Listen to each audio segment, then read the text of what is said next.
Hello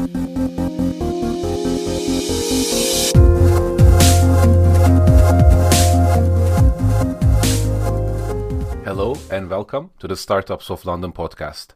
I'm your host Ozan and the founder of Startups of London.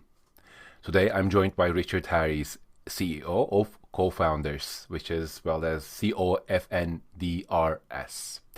So Cofndrs has raised £550,000 seed investment recently to launch its customer-powered growth platform, which enables companies and their customers to co-found and co-found. And we can get into the distinction of that, socially and environmentally conscious initiatives. There are a few bullet points that kind of describe the business, and before introducing Richard to you, I would like to share them with you. One of them is leveraging the customer base for financing via forward selling of tokenized assets rather than via traditional financing options. Companies can fund projects with the very people who will be buying the product once it's ready. The other one is the platform enables companies to turn finance raising into a direct line of communication with their customers at product ideation stage. So it's a very interesting business, and welcome, Richard. Thank you, Ozan. Thank you. It's great to have you here. So I'll jump into this with my first very direct question. How is this different at all than crowdfunding? Great question. So crowdfunding platforms have a crowd themselves, and there are different forms. So what we've tried to do is tokenize the forward sales concept that was made really popular by Kickstarter. So we don't sell equity. And when we were testing this, we found that by tokenizing forward sales, you create a store of value, something that can be transferred between the business and their customers. And that gives the opportunity to create something that goes beyond just financing and a transactional financing relationship. So within crowdfunding, we're trying to raise X, you put the money in, you get some equity back, or you might get a product back in the future. It's very transactional. Whereas what we're trying to do is create a relationship between the customers and the businesses that can go on and on. And when we were testing this, we were very passionate about social and environmental causes. And that's the things that are most important to customers. It's things that companies want to do, but they really struggle to do. So we were able to build a platform that's not just about financing. It's also about marketing, new product development, sales, and companies and customers coming together to find new solutions to social and environmental challenges. Got it. For those of us who are not aware of it, so what is forward selling? How does it work exactly? So forward selling would be, it started with gift vouchers, digital gift vouchers, and the difference between a cryptocurrency or money or an investment is you can't exit it for cash. So if you buy it, if I bought a token from you, I get the token, you get the cash. All I can do with that token in the future is use it to buy your products and services. It's not money because it can only be used in a closed network between you and the issuing business. It's not an investment. You can't get money from it. There's no prospect of profit, and it's not a cryptocurrency for lots of reasons. We don't use blockchain technology. So you kind of buy into the business, but you if this is the right way of putting it, and correct me if I'm wrong, you buy into it in a way in which you have invested. Like you went in deeper than just putting your money, because you can get your money out. In this one, you cannot do that. Is that correct? Yeah, you get it out in products. You get it out in products, yeah. So you really have to believe in that business and have kind of okay, I'm going in with this business and invest in it, yeah. Yeah, absolutely. And this is not for everyone, but the causes that we're trying to really solve is we're trying to connect commercial success to social and environmental change. So where companies have really struggled, they put a lot of effort into CSR, but they don't get any reward from it. They don't get any ROI from it. It's often detracted from the actual business itself. This is a way where we can bring together what people care about most, what companies really want to do, and make it sustainable and make it long lasting, because the actual act of doing the CSR, of doing the social environmental change, equals commercial success for the business as well. That's definitely a direction I feel in my heart is very important for the world. And as entrepreneurs, some people see it as a way to make money, and I'm one of those people, yes, but it's not that simple, I would say. It's also a way to create positive impact. It's not always easy. If you just shoot for one, do you have perhaps a higher chance of hitting the target? But if you say, I really would like to create positive impact and I want meaning in my work, is one of the most meaningful things I think an individual can do, is to come up with an idea, stress test that idea, and then build a business around it. Blood, tears, and sweat, and a lot of effort. And with that, like, perhaps my question would be: have you stress tested this idea? Have you validated the need for such a product for co-founders? Or co-founders, I don't know which you prefer. But how do we know? Because you're investing a big chunk of your life and your existential energy into this, right? Like every founder does. So how do you know it's worth it? How have you stress tested or validated this? Yeah, so and I agree with all of those points: blood, sweat, and tears, existential, metaphysical commitment to getting this to work. So yeah, we're 4 years old now. We did a proof of concept platform in 2019 with 3 proof of concepts. We've now, as we got the investment last year, the second investment round last year, we're able to build our MVP platform. We're onboarding our 6th client at the moment, and we've got a backlog of 3 other clients and a big pipeline behind it. So I think we're really hitting on something.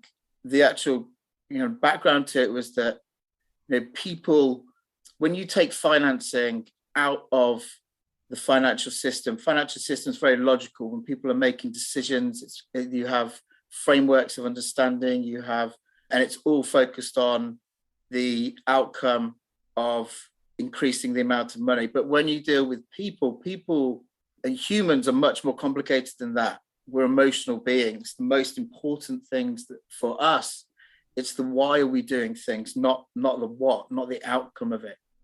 And because of that, with the digital tokens that we create for companies, we create something that is more human. So it's not just about a reward you get, which is an elevated relationship with the business, a better and deeper relationship with the business that you really align to, and amazing exclusive products.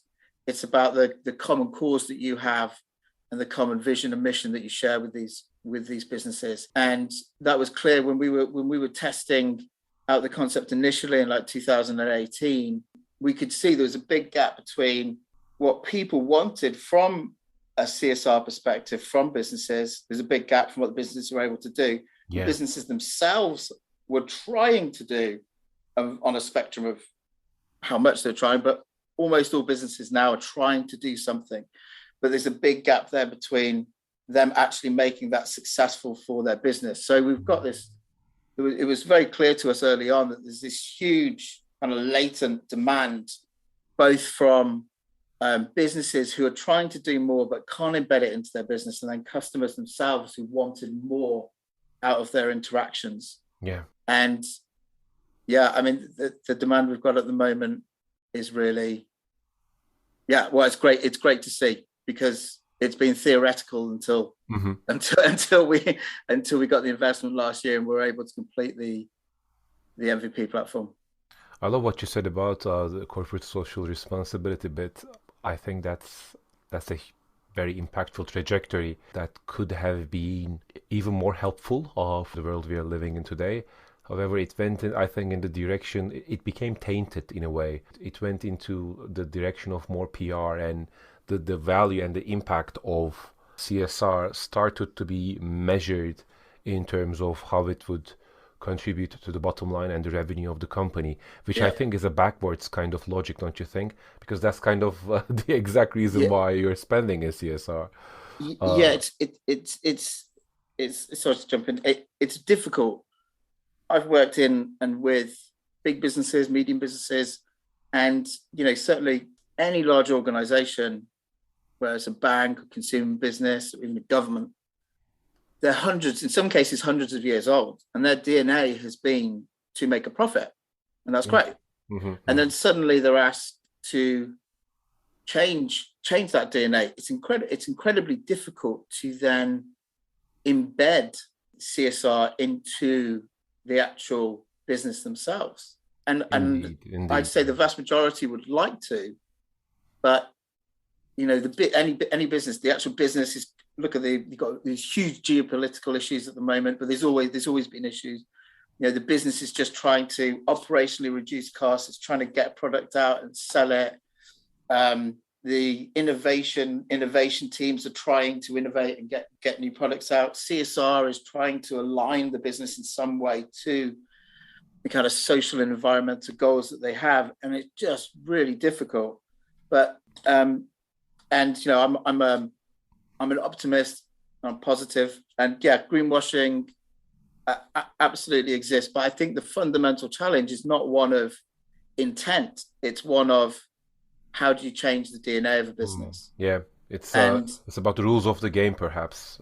Yeah, absolutely. We try and it's square peg round hole. So you need something that can kind of be a catalyst for that change. And we're unashamedly about the businesses that we work with being commercially successful, because the more commercial success they have with CSR in their DNA, the more social and environmental change will happen. If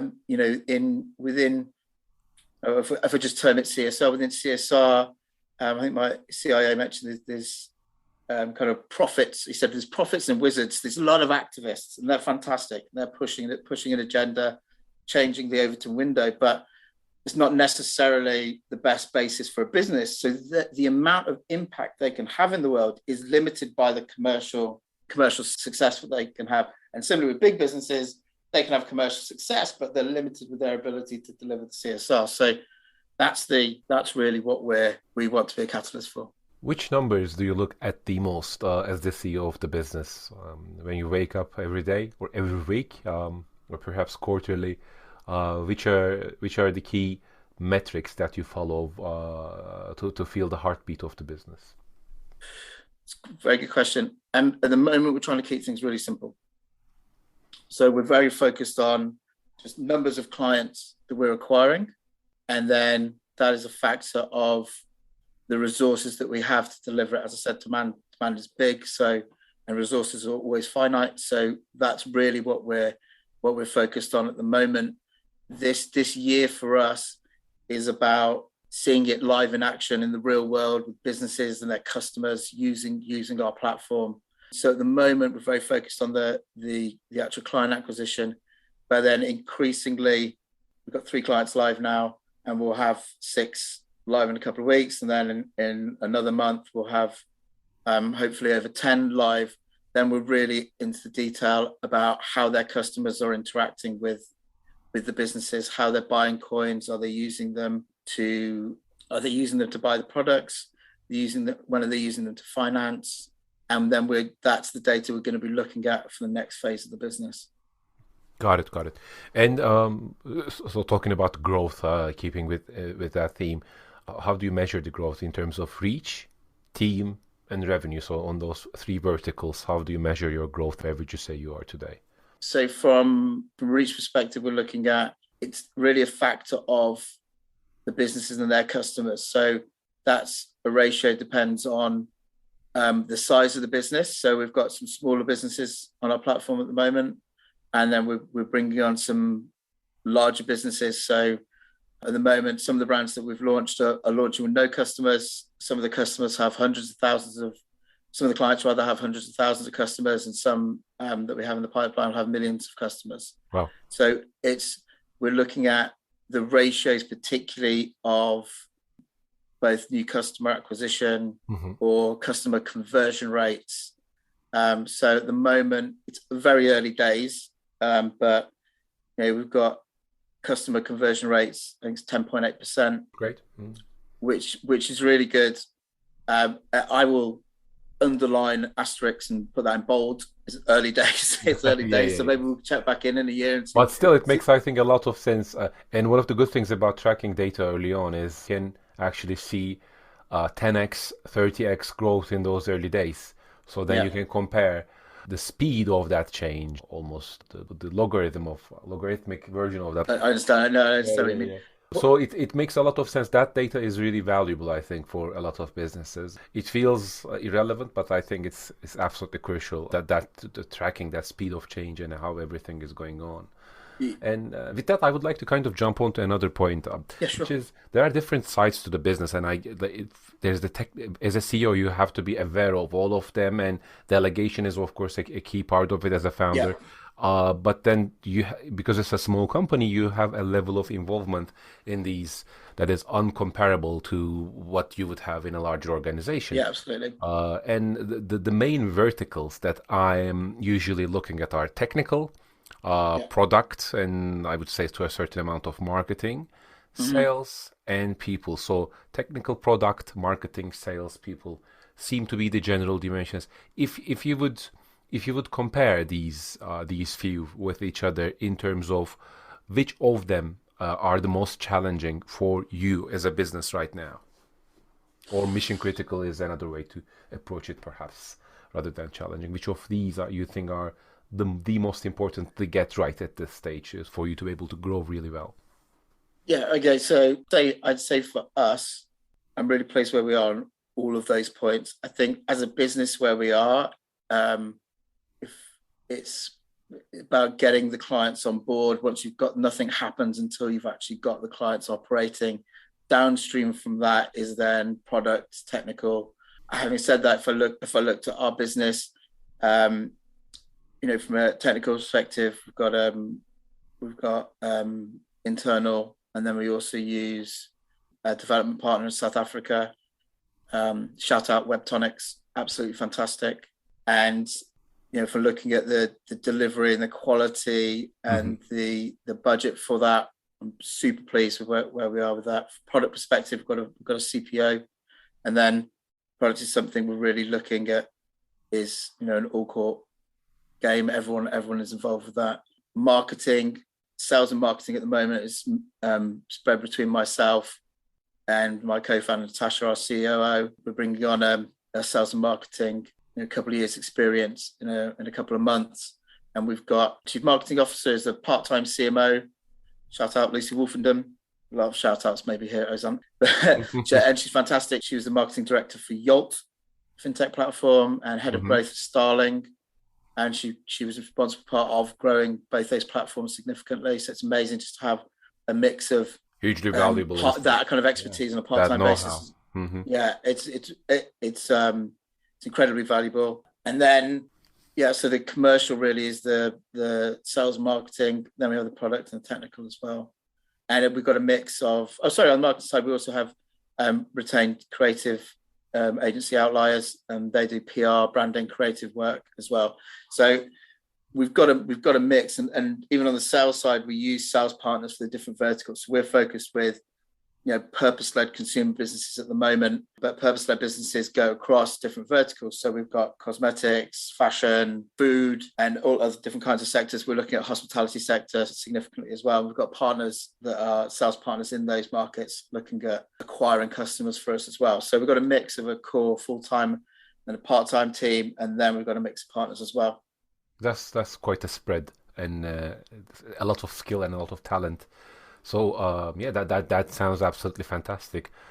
If those people and if those talents point in the right direction, then you can create amazing value. That's what I usually believe in. Um, It is. It's definitely a juggling act with using part-time or external resource. It can be fantastic because you can bring in people that you wouldn't be able to get on a full-time basis. So you have this incredible experience managing that. Has different challenges to managing people full-time, but mhm. we've always had this model, and I think the DNA of our business. We want to create ecosystems around our platform. So we've been built with an ethos and a DNA of kind of open innovation and working with different partners. And And those um, values will actually be felt by the people. That will seep through, and that will shape the way people work. So sometimes people do not get this, and they think these values and the moral compass and the whys of the company are irrelevant, or they're just PR, internal PR speak and so on. But they really are not. They're really, people need that direction to understand they're aligned by a common goal. And because it's also, I think, important, in a way, it attracts the type of people who share those values. It's just like you put a sign up and say, people who like hot chocolate come here, and people who don't like hot chocolate don't come there. So you end up with a group of people. It doesn't matter what you really say. You can say people who like tea come here, but you need to say something. Otherwise, it's a group of people who don't have a shared cause. So I'm an absolute believer in that. Yeah, it is. So it's really interesting. It's within early stage businesses, and again back to the point we were talking about before about large organizations and smaller organizations, but this kind of openness to working as part of a matrix of different organizations, or an ecosystem of different organizations. It's kind of native to early stage businesses, but much harder for bigger organizations to do it. Indeed. But we want our platform, we can create ecosystems where we're bringing on governments, not-for-profit sector, universities to all be involved with the businesses that we have on our platform. So we're going to have all kinds of different players on our platform all operating together. And that's absolutely central to like the strategy of the business, and how we want to achieve our goals is by bringing together all these different kinds of entities to work together. I'd like to jump off to another topic, sure, which I'm curious, and before we run out of time, I want to spend some time on it, which is the investment. So you got a decent chunk of seed investment, and for our entrepreneur friends out there who are building their businesses, being funded versus not makes a lot of difference, and this is your business as well. So Cofndrs, so a way of getting funded. Can you tell us with some detail your journey to getting funded? More specifically, who do you contact? How do you pitch? How much time did it take? And so on. This is a topic very close to my heart, and there's been times in the last 4 years where I've felt like a door-to-door salesman selling a PowerPoint presentation or a Google Sheets presentation, and not actually CEO of business. Not the glamorous entrepreneur life people imagine to be. Yeah, it is. But the investors themselves, no one likes the investment process. The investors themselves, there's very few people who actually have the money. It just kind of trickles down. Yeah, so they get it from someone else at the end of it. Yeah. So we did some research around this, not because we talked to a lot of businesses, a lot of founders, but also with our own experience. We think it takes, or we've seen that it takes, between 500 and 1,000 hours of management time to get equity investment. That's such a big amount. It's so difficult to digest. 500 to 1,000 hours, you say? Yeah. And people go, no, but then when you start talking to them about it, that's like 100 weeks. Yes. So 2 years. Yeah. If only one person is working on it. So one person, 8 hours.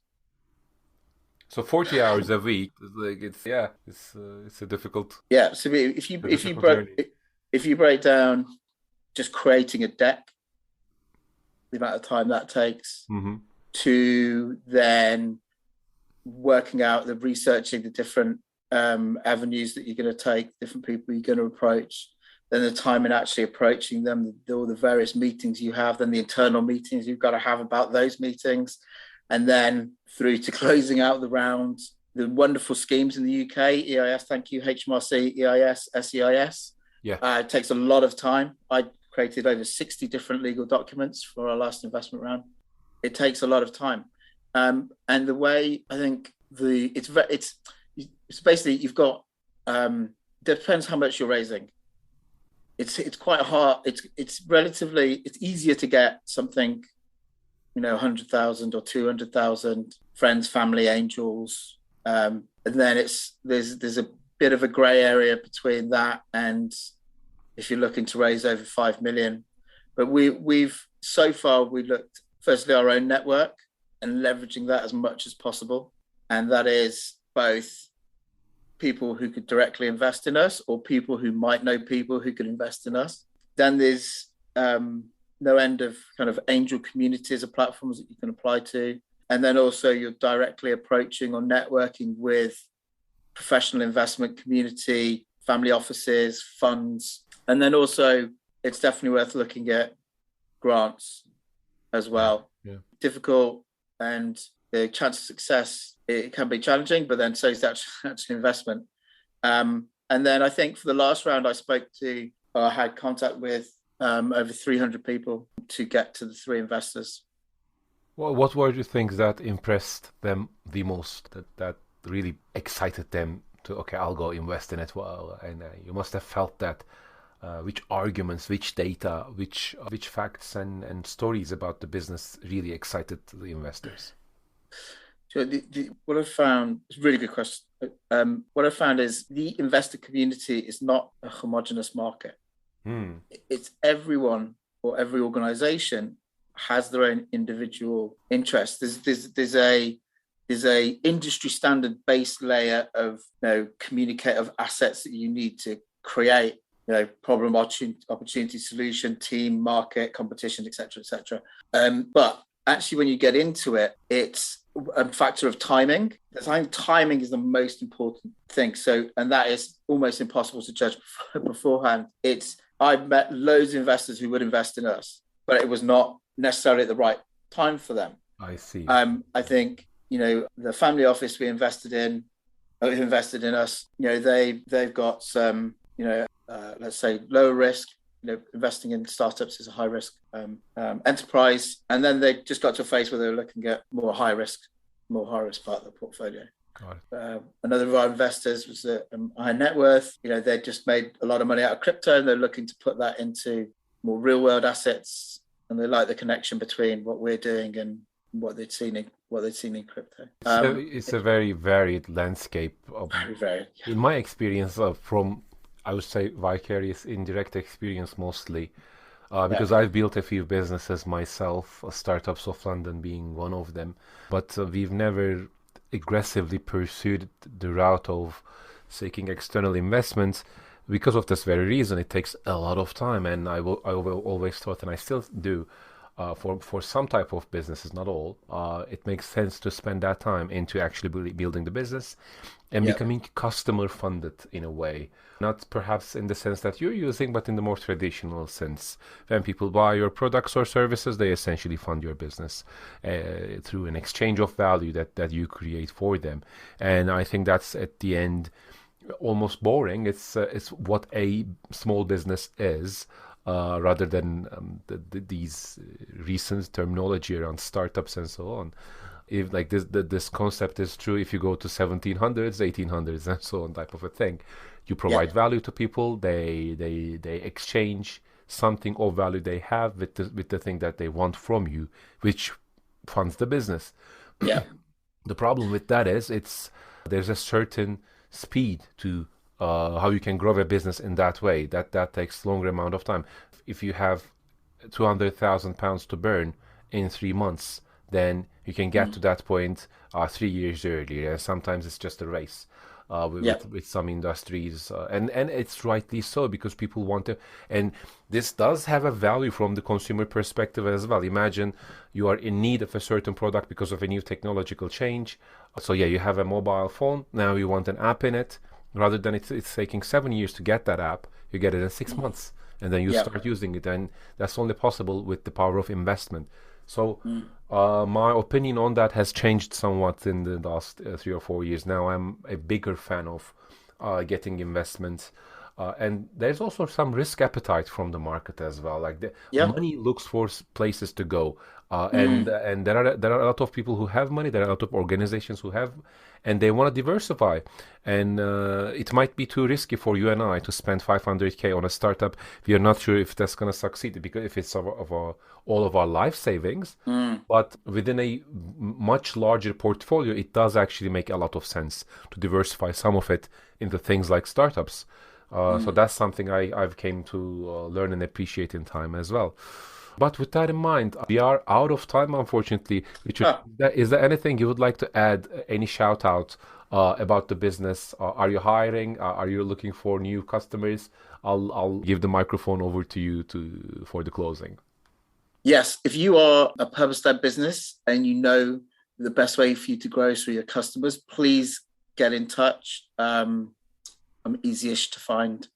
And we are also going to be looking for dev leads and technical product management skill set in the near future. So customers, please get in touch. Or if you are interested in working with us, please drop me a line as well. Fantastic. And it is Cofndrs .com. Yeah, .com. You've got to take some vowels out of the name. That's the thing. So yeah, it's Cofndrs, Cofndrs.com. And it's not just co-funders and co-founders as well. So that's what I like about it, by the way. Yeah. There's very different uses. Sorry, you were saying you have the LinkedIn as well? Yes. I'm not sure much, but yeah, Richard Harries at Cofndrs. You better find me on LinkedIn. And it's on Twitter. I'm at Richard_Cofndrs.